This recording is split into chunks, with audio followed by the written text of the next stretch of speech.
welcome to episode 5 of Preventive Edge Dialogues on Preventive Care, an initiative by Fortis in partnership with NDTV. Today, we focus on liver and gastro sciences.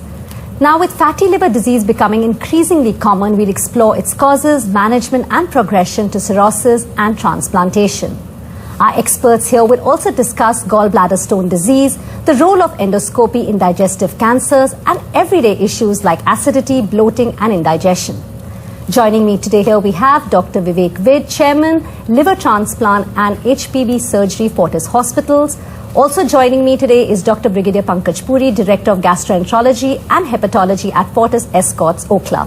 Thank you so much, doctors, for joining us today. I think on this very, very critical conversation, because when we say liver, we were often told that liver is the jigger of the body. So again, a very important, and gut, gastro, extremely important again. Dr. Puri, I want to ask you, we see that fatty liver diseases is increasing. Every year we see that X amount of people are, getting fatty liver diseases. Why is that? And if you can tell us the causes of liver disease. So if you look at fatty liver, about 1/3 of us have fatty liver. It's going to be two group of people who will have fatty liver. One is people who have excessive alcohol. 90% of them will land up getting fatty liver. Second is people who have metabolic diseases. People who are obese, people who have fatty liver. About 1/3 of them will at least have fatty liver. And the second question was, what are the causes of liver disease? See, the common 4 causes of liver disease are alcohol, hepatitis B, hepatitis C, and fatty liver per se, which is not related to alcohol. Besides this, we have a long list of other things, and those are less common, including immune liver diseases and some metabolic liver diseases. But the common 4 are alcohol, hepatitis B, hepatitis C, and fatty liver. Okay. Before I come on to the next question, I just want to ask you, because you said alcohol, which is something which is preventable. So what really is the right amount of alcohol one can take, if one has to take it? That's a difficult question. The simple thing is the alcohol limits which are recommended are different in males and females. For males, safe limits are 2 to 3 small drinks, and each small drink is 10 ml. 10 grams, not the Patiala peg. And for females, their metabolism is different. The safe alcohol limits are 1 to 2 small drinks, not exceeding 5 days a week. Of course, people who are obese, people who have diabetes, any sort of liver disease, even these levels are not safe. Okay, so that's the alcohol. I mean, what you said from the prevention and why it's increasing. Dr. Vij, if I can ask you, we've spoken about the reasons, right? At what stage of fatty liver disease does transplantation become a consideration, and what markers really, signal this irreversible progression? Sure. So, Dr. Puri has talked about fatty liver disease, alcoholic liver disease. Every fatty liver disease or alcoholic liver disease doesn't need liver transplant, number one. There are typically progression of 4-stage progression in the disease. In stage 1, we have only fat in the liver. In stage 2, there is swelling in the liver, which is called as inflammation. In stage 3, we have fibrosis, which means there is a fiber in the liver which collects. And in stage 4, which we call lot of fiber and less cells, that is called as cirrhosis. Usually in the stage of cirrhosis, patients need liver transplant. But having said that, every cirrhotic doesn't need liver transplant. There are some stable cirrhotics who doesn't need liver transplant, who just need medical management. But it can't be reversed. It can be made stable with the medication and the management and avoid complications. But if cirrhosis leads to decompensations and symptoms like blood vomiting, like encephalopathy, kidney problems, water in the tummy or swelling in the legs, then probably it needs liver transplantation. Okay, you've spoken about cirrhosis, and Dr. Puri, that's what I want to ask you again. Coming to cirrhosis, it remains a big challenge, and every time you hear the term cirrhosis, one worries if how serious it is. So obviously, careful evaluation, long-term management. So how do you really approach the diagnosis? Of course, you told us about the symptoms and the treatment of cirrhosis. If you can take us to that, and what strategies have you seen in your career which are really effective for managing cirrhosis? First thing is try and find the cause, whether it's alcohol, hepatitis B, hepatitis C, fatty liver. Cirrhosis, traditionally we were taught, is irreversible liver disease, but no, it's not. It is reversible, at least in its early stages. So we should try and find the cause. If the cause is hepatitis B and C, we treat the primary infection. If it is related to obesity and fatty liver and metabolic liver disease, we treat that. If it's alcohol, stop alcohol. Many of these people will revert. However, once we have diagnosed cirrhosis, we must remember that 10% people will worsen every year. They can have blood vomiting, fluid in their tummy, disorientation, and about 5% people will go on to develop liver tumors. So we screen for the disease, we treat the etiology, we will give some, symptomatic therapy, which is supposing the patient has large veins in the food pipe, we will give medicines to decrease the veins in the food pipe, to decrease the pressure in those veins so they don't bleed. We will screen regularly for liver tumors. So we have a regular screening program where you do blood tests every 3 months. We will do screen for liver tumors every 6 months. And a year and a half, 2 years down the line, we will be screening for veins in the food pipe. So major things to look for is prevent decompensation, prevent bleeding, and screen and treat tumor development early. So screening here is really, really critical, right? Timely screening, yeah. Depending on the stage, so it's easier to cure it at that point. So as Dr. Vivek has just said, everybody doesn't need a transplant. We'll consider a transplant if the disease is advanced, the patient is decompensated. Medical management besides specific management is also important. Diet, exercise, these are important components of treating people with cirrhosis as well. They need much higher proteins. We have to make sure we look after their muscles, because loss of muscle, which we call sarcopenia, is an integral part of liver disease.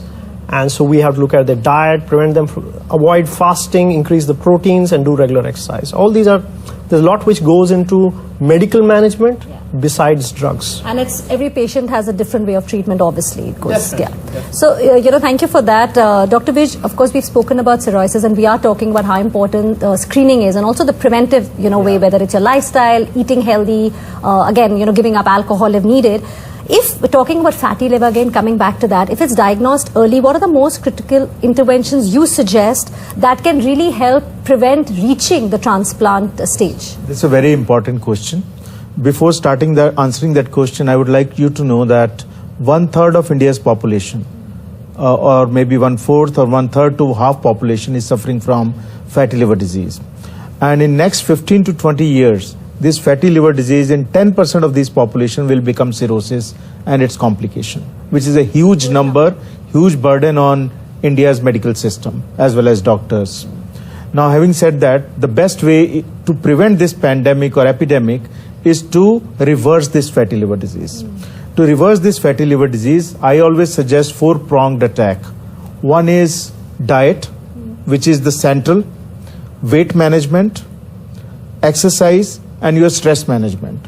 If all 4 things are taken care of, you can easily reverse your fatty liver disease into a normal liver. And if you're not able to do this, there are a lot of latest medicines available, like Wegovy and other Ozempics and all. When medically indicated, they do wonders. Only if it's really needed, because you said the term Ozempic, a lot of people want to lose those extra 5 kgs. These are not over-the-counter medicines. They have to be prescribed. But ideally, you would suggest that a person, goes to the diet, try to lose weight, exercise. Those are the first things you say. Okay, great.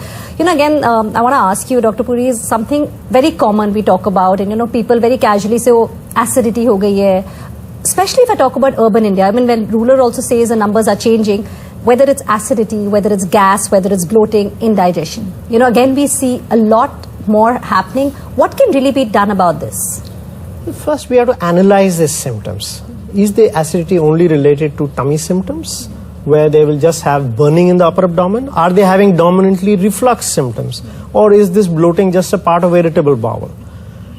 Acidity and increased acid-related disorders are often more in people who have smoking, who are popping in a lot of painkillers.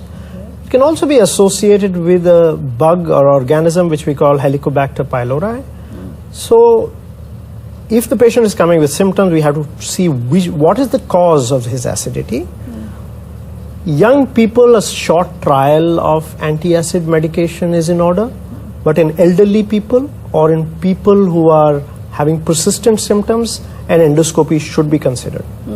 So you feel that is not to look when what you said about helicopter pylori, right? Helicobacter pylori. It sounds like a helicopter. Yeah, sorry, because it's of course a very high, but we hear H. pylori. H. pylori. Yeah, so a lot of people I also have seen that they have that, and then they have to take this long bacteria. Is it because in India we are more susceptible to it? So it's very common. The prevalence would be there in about 70% Indians, but we would screen and treat people who are symptomatic. We don't need to screen for H. pylori and people who have no symptoms. So you look at the symptoms and then of course screening Yes. is done. Yes. And you said you used the term endoscopy. Well, that's my next question, Dr. Vij, for you. Again, that's like even Dr. Puri suggested it should be used if needed. So obviously it's a vital tool when we talk about modern gastroenterology. Could you explain how endoscopy contributes to whether it's early detection, diagnosis, or even treatment when it comes to digestive cancers? Because we see number of digestive cancer cases also going up. So endoscopy is of two types, upper GI endoscopy as well as lower GI endoscopy. That is called as the upper GI endoscopy, esophagoscopy, in which we see the esophagus, upper bowel, stomach and the small part of the small intestine. Colonoscopy is done from anal canal and that sees the colon and bit of small intestine. So the lower part of the bowel. Now, in many countries like Japan, where the bowel cancer is very high, there are screening programs every year, starting from 40-45 years of age. And if we detect these cancers at a very early stage, they're very easy to manage. We can do endoscopic management, EMRs and many other treatments. They can be permanently cured. But if they are detected late, when we don't do screenings, then they usually come in stage 3 or stage 4, which are very difficult to manage, and the mortality of these cancers become very high in those situations. So some of these endoscopies, there are some red flag signs. Who should have an endoscopy? Not everybody, person who's coming 20 years old really doesn't need an endoscopy to start off with. But if you're older, if you're anemic, your hemoglobin is low, if you had risk of bleeding, if you had blood in your stools, if you had black stools, if you lost weight, these are all red flags where you must look. If you have a family history of cancer, these are all important things where you must do an early endoscopy rather than waiting. We always thought that there's no colon cancer in India, but that's not true. There's a huge number in India. Our diet is changing. We now have a westernized diet. The fiber has gone lower. There's a lot of colonic cancer. In the West, everybody undergoes screening colonoscopies beyond the age of 45-50. I think the time for that has come to us now. Yeah, so more from the prevention, aspect. Well, thank you for sharing that. Well, on that note, so we'll take a really short break. Stay. Welcome back. We're talking about the liver and gastroenterology axis, the sciences about it, and we have two experts here. Dr. Vij, I want to talk to you about gallbladder stones, which is, again, we see there are a range of symptoms. Different people have different kind of symptoms, and it does affect a person's daily life. Could you outline the clinical manifestations, how can it be prevented, and, the treatment as well? Sure. So gallstones are very common in India. Like the most common reasons are fat, 40 fertile females who have cholesterol gallstones. There are many other reasons like genetic reasons, breakdown of hemoglobin in thalassemias and sickle cell anemias, which can cause gallstones.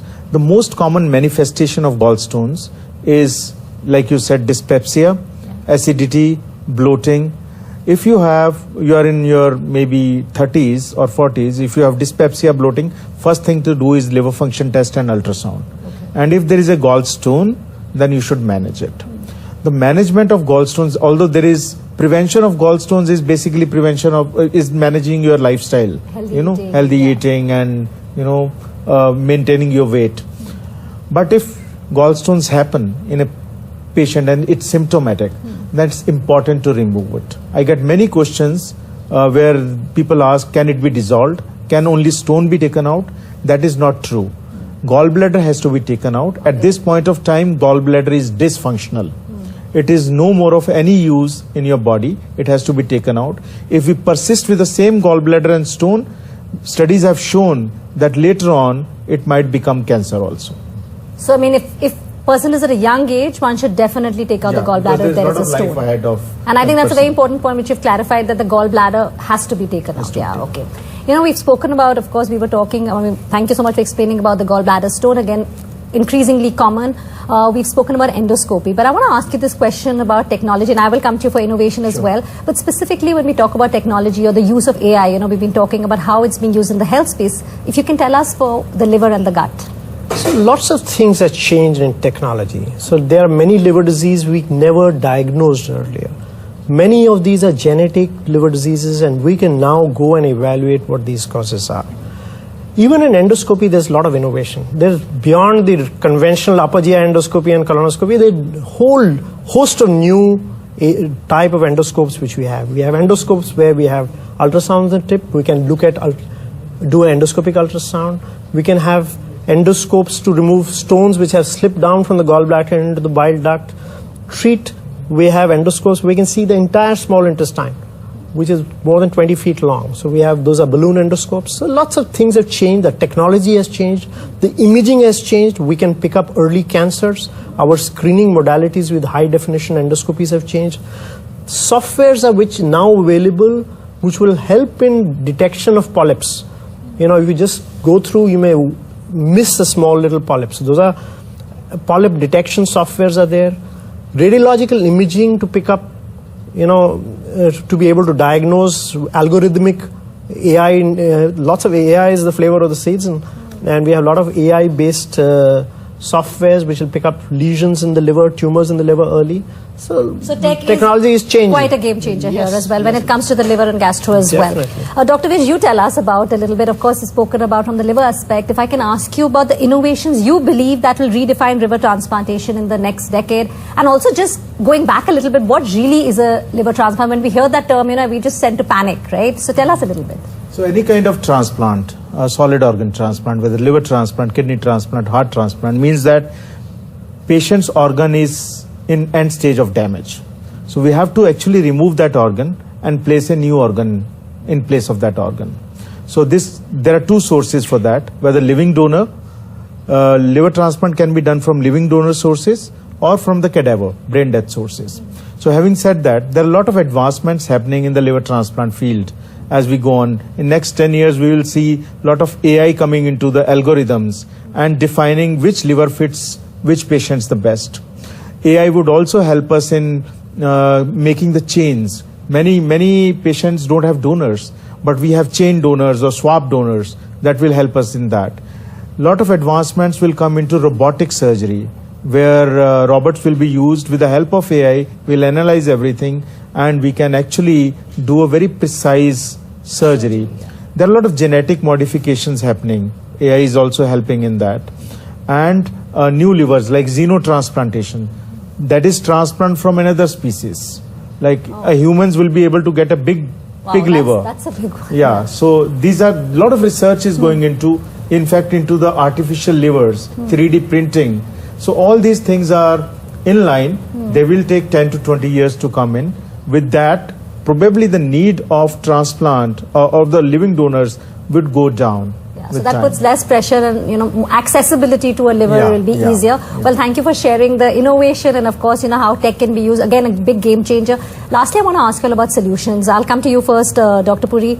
Practical solutions to keep our livers healthy. I think that's one. How does one manage it? If you could quickly tell us about the lifestyle changes. Before we talk of practical solutions, last comment on transplantation. It's a shame that we can't run a disease donor liver transplantation in India, and I think we need more public awareness and to be able to do that. If you want to protect your liver, what do you do? First is look at simple things. If you have a screen for liver disease, if you have a history of hepatitis, if you have blood transfusions, anybody in the family has hepatitis B, if you've undergone some major surgeries, screen for hepatitis B and C.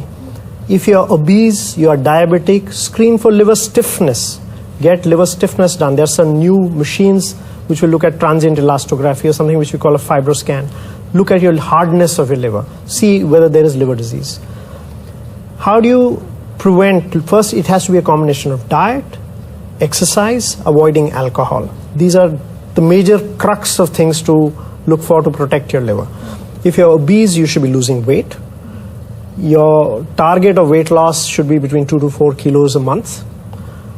In your diet, your saturated fat should go down. There should be increase of unsaturated fats. increase fibers, increase proteins. We all think that we're going to stop fats and we're going to stop sweets and our weight will go down. It never goes down. You have to decrease your carbohydrates. You have to increase your fibers, increase your proteins. Exercise is an integral part. It does a couple of things. First, it will change your basic metabolic rate. Whatever you eat will get digested faster. Second, the liver improves even if you don't lose weight, it improves the liver further. And what is under-recognized is it improves your resolve to lose weight. If you've done a good exercise, you're not going to eat a huge amount of calories. You say, I'm not going to waste that. So exercise is an integral part. You're more mindful of what you're more mindful. You're more mindful. Yeah, the amount of exercise is important. Just don't say I walked 10,000 steps. It's going to do nothing. Yeah. What is the intensity? You should do brisk walking. If you're walking only, then you can't be talking to the person next to you. You should be doing a little more aggressive exercise. There has to be intent in that exercise. You should be doing aerobic about 45 minutes a day. Resistance exercise is about 1 hour twice a week, and that's the need. So I think focus on exercise for us Indians is very little. I think that's a really interesting, perspective. Again, we talk about healthy eating all the time. We talk about exercise and walking, more from other lifestyle diseases like diabetes. But for the liver, the way you've explained it, and I think the term which you've used, intent in exercise, that and the mindful eating really is the key. Last word to you. Exercise. And absolutely how important it's for the liver. Very often we overlook that aspect. So that's a very important point. Last word to you, Dr. Vij. What would you suggest? How do we keep our gut, stay away from, just stay healthy? Tell me about your last word. So I think diet and exercise are central. That's Dr. Puri has stated. In diet, I would like to say, try and reduce sugars in your life. Try and reduce aerated drinks. Try and reduce your ultra packed products. And do exercise bit. Try to reduce the stress in your life. I think these three are the pillars where we can move towards healthy life. Well, thank you so much, Dr. Vij and Dr. Puri, for speaking with us and sharing your expertise on these very two critical aspects of our body. So it's clear that the liver and gastrointestinal axis is not just about treating disease, but about nurturing overall well-being through prevention, lifestyle, and of course, innovation. The liver is also known as jigar, along with the gastrointestinal system, and this stands at the heart of our health, supporting digestion, detoxification, and vitality. A truly holistic approach, blending medical expertise with everyday practices, is key to protecting and strengthening digestive health for the future. Thank you all so much for watching.